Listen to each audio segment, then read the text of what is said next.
Selles videos õpetan, kuidas panna silmi jälgima mingisugust objekti. Kõigepealt siis kustutame selle kuubiku ära ja tekitame silindri. Siis ma keeran seda silindrit, muudan tema kuju. Sellest saab meie silmaümbris. See on siis silmatera. Paneme need paika.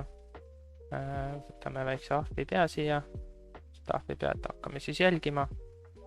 Muudan ka silmaümbrise ja silmatera värvid ära.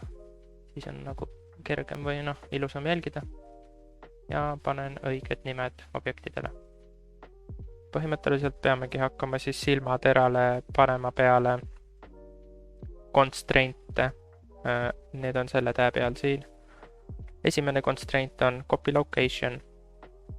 See teeb nii, et kui ma võtan pipeti ja vajutan ahvipea peale, siis see must silmatera kopeerib selle ahvipea asukohta. Aga me tahame, et ta kopeeriks asukohta Y-teljel ja Z-teljel, aga mitte X-teljel. Nii et siit võtame X-telje maha ja siis ta toimib nii, nagu me tahame seda. Okei, järgmiseks tuleb teha, vahepeal igaks juhuks tuleb apply'ida rotation ja scale.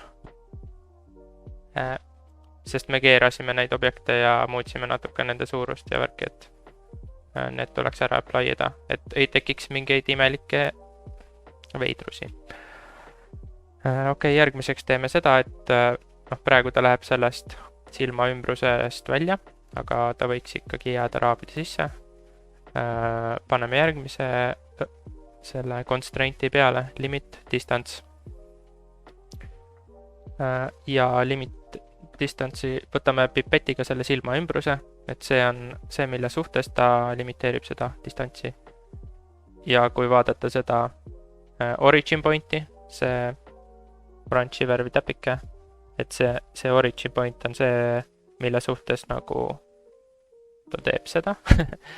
Ehk siis keskpunkti mõttes nagu. Igal juhul siit distantsiks paneme näiteks punkt 8 ja kui me nüüd liigutame seda silma, siis ta liigub ainult punkt 8 meetri kaugusele ja seda saame natuke timmida siin. Nii on hea. Ja nüüd ta raamidest välja ei liigu.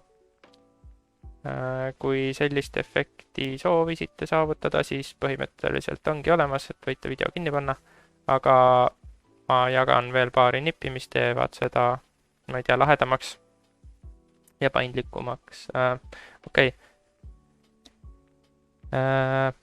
Esimene asi, mida saab teha, on see, et saab seda asukoha kopeerimist teha uimasemaks. Et kui ta on 100 peal, siis ta kopeerib täpselt seda asukohta ja kui ta on 0 peal, siis ta ei kopeeri üldse. See influence. Paneme punkt 2 peale ja siis ta nagu kopeerib seda asukohta natuke nagu uimaselt või nii, aga minu meelest see on veits loomulikum. Ja. Teiseks, mida me saame teha, on selline asi, et ükski silm päriselt selline ümmargune välja ei näe. Võib-olla on silm pigem selline, võib-olla sellise kujuga rohkem. Saame jälle scale'i apply'id ära. Ja ta töötab, kui liikuda vasakule paremale, aga üles alla liikuda, siis ta tuleb sellest silma ümbrisest välja. Siis me saame panna veel ühe constrainti peale, limit location ja Z-telje peal miinimumi paneme näiteks punkt 25, võib-olla palju isegi, paneme -15 ja maksimumi, paneme ka punkt 15, vaatame, kas see nagu töötab hästi. Suht hea vist. Võib isegi panna rohkem, paneme, oih, miinus punkt 2 ja punkt 2. Okei, nüüd on nagu päris hea, ma arvan. Natuke ta tuleb siit külje pealt välja. No see osa tuleb välja, et seda poleks näha. Me lihtsalt muudame mudelit niimoodi, et teeme seda suuremaks. Shade smootime ära ka, et oleks ilusam. Ja nüüd enam ei ole vahet, et ta tuleb sealt välja. Jah, see oligi siis kogu video. Ei, üks asi on veel.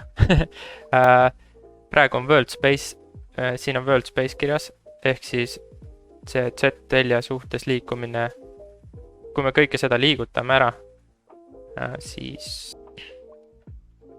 see must osa ei liigu rohkem, kui me oleme siin määranud. Aga kui me võtame custom space ja paneme pipetiga silma ümbruse peale selle asukoha nagu, siis saab seda liigutada igale poole. Ja kui me nüüd ahvi peal liigutame, siis ta ikkagi toimib nagu.